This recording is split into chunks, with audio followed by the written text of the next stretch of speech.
Good morning, or depending on when you're watching this, good afternoon, good evening, or good night. My name is Ross, and as always told out of Voice of Radio, so today we need to take a look at the top 10 cards from Night Wanderer, but that of course means basically the top 10 cards from Shrouded Fable, although there are going to be a few extra cards, we don't know exactly what they are.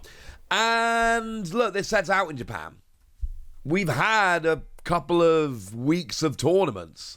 We know what cards are good and what cards are bad, and I can tell you with a decent degree of certainty, there are good cards in this set. Not saying it's the best set ever, that is not the point that I'm making, but I absolutely am saying that it is a good set with some good cards making a difference. Now really, we got 8 cards here that are legit.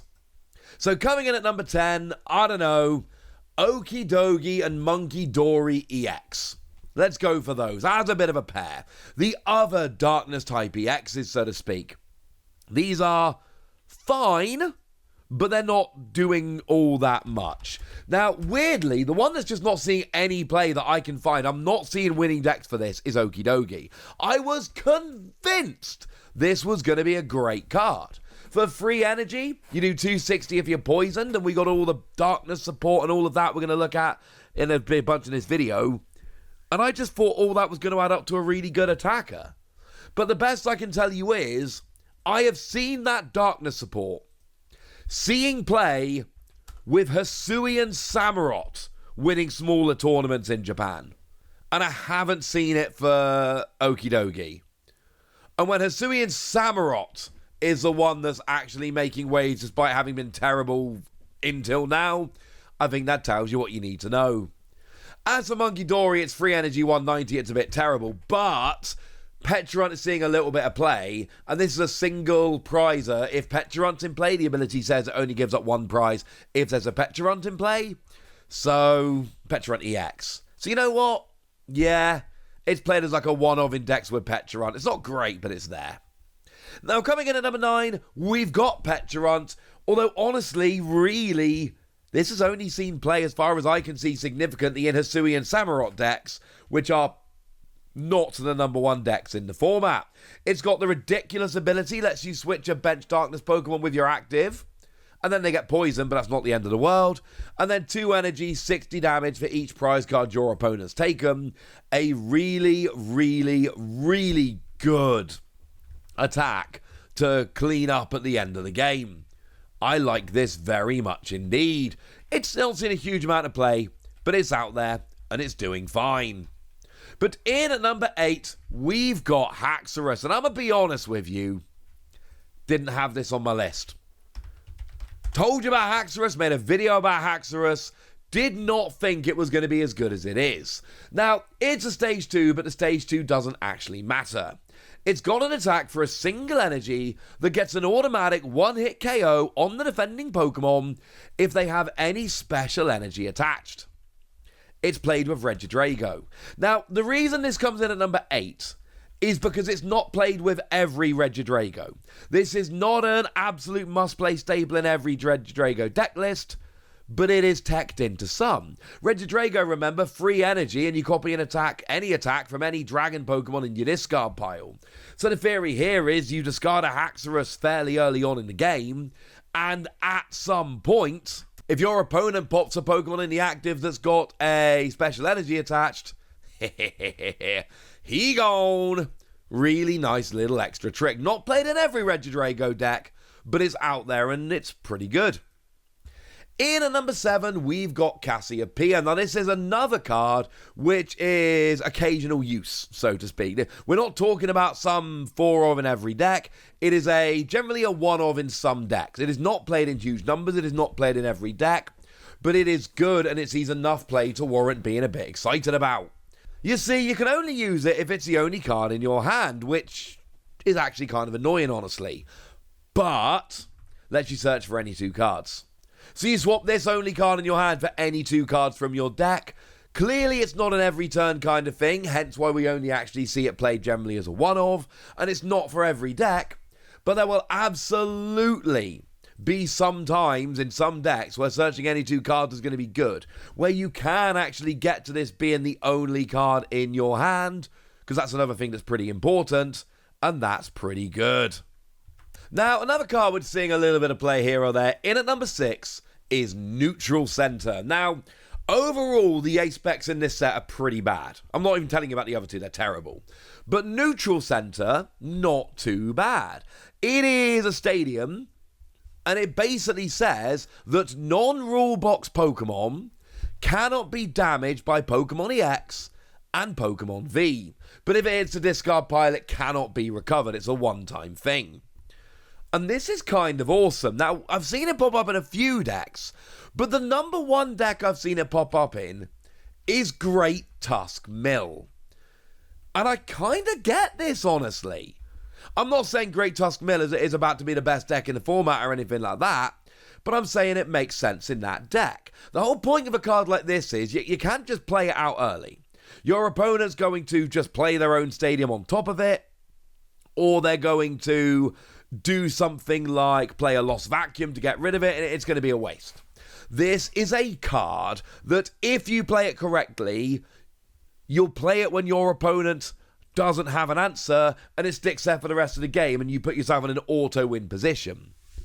Now, Great Tusk has got two things going for it. Firstly, you're trying to deck out your opponent, so it doesn't matter how many prizes they take. If they've got one prize left, that's fine. You are trying to deck them out with Great Tusk.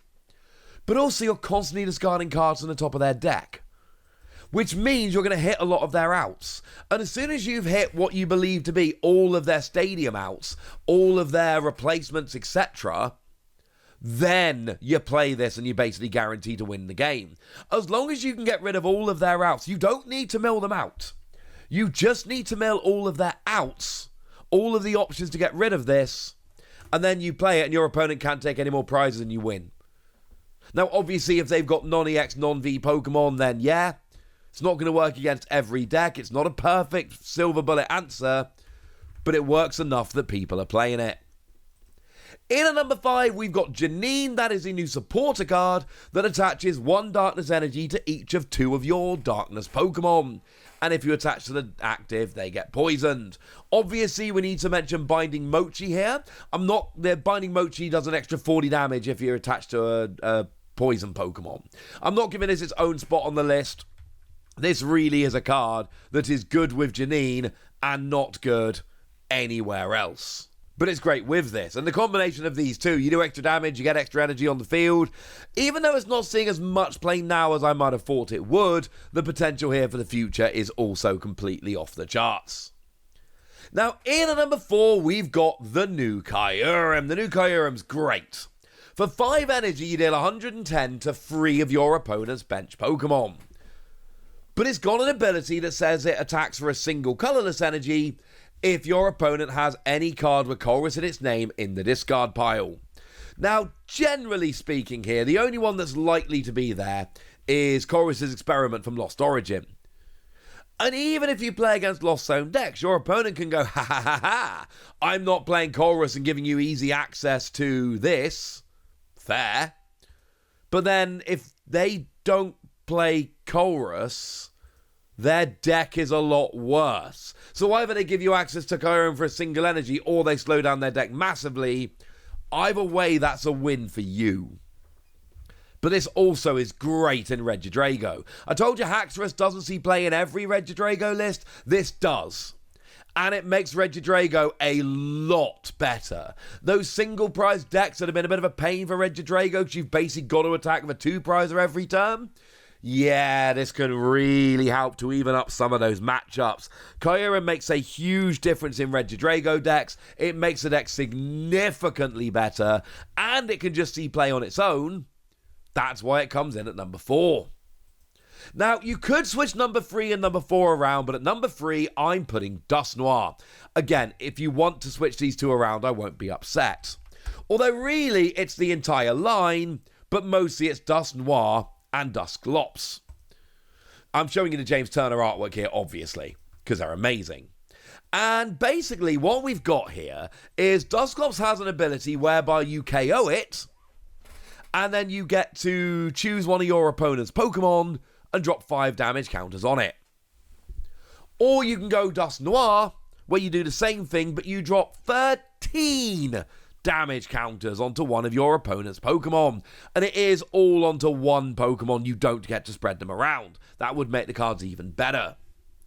And this is actually popping up in a surprising number of decks. There's several things you can do. I mean, firstly, the extra damage is good. But secondly, giving up a prize, and it's often played as a 1-1-1 line. Not always, but we are seeing that a lot. It's a one use during the game kind of thing. But your Ino becomes an awful lot stronger because now your opponent gets one less card off an Ino that you play. Or you can activate Roxanne to put your opponent down to a free card hand a turn earlier, which is fun. Or you can use Counter Catcher. Oh, I don't have a way to gust. I know, I'll use this, go down by one prize, and then use Counter Catcher to take 2 prizes and actually end the turn up a prize. But the best use for it is Charizard. Charizard, as it stands in Japan right now, in the meta that will be our World Championship meta, this is going to be the meta we're in at Worlds, right now, and things can change. But right now, Charizard's the best deck in the format. And the big difference between Charizard now and Charizard in the previous meta, where it was decent, but very much not the best deck, this. Because not only does this do everything I've just told you it does, but remember how Charizard's attack does 30 more damage for each prize card your opponent's taken? You're literally beefing up your own attack as well. This has basically made Charizard the best deck in the format, and he's playing a bunch of other stuff, and for that reason, it's an easy top 3 card for me. Now, in at number 2, not a very exciting card, I'm afraid, but it's Nightly Stretcher. You either put a Pokemon from your discard pile into your hand, or a basic energy from your discard pile into your hand. That's it, that's what it does. It's not a terribly exciting card, honestly.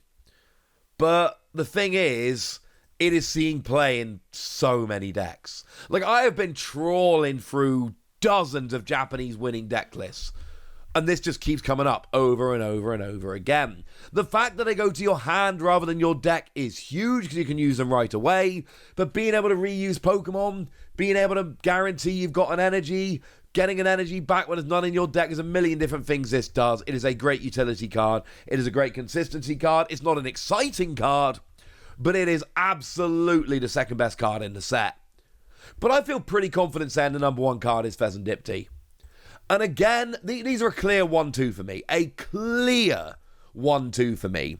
And the reason very simply is, if you have a look at enough deck lists, and I promise you I have, these are the cards that just keep coming up. Over and over and over and over again. I think there is a big difference between Dusknoir, Kyurem, and then 5 and lower.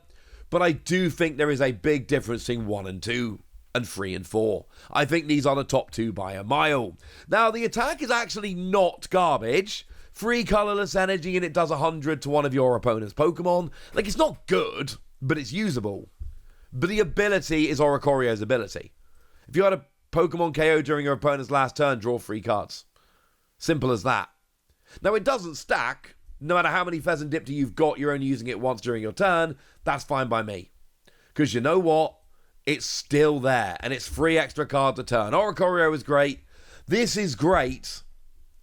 But it also has a usable attack. Oricorio's attack, the vast majority of decks literally couldn't play it.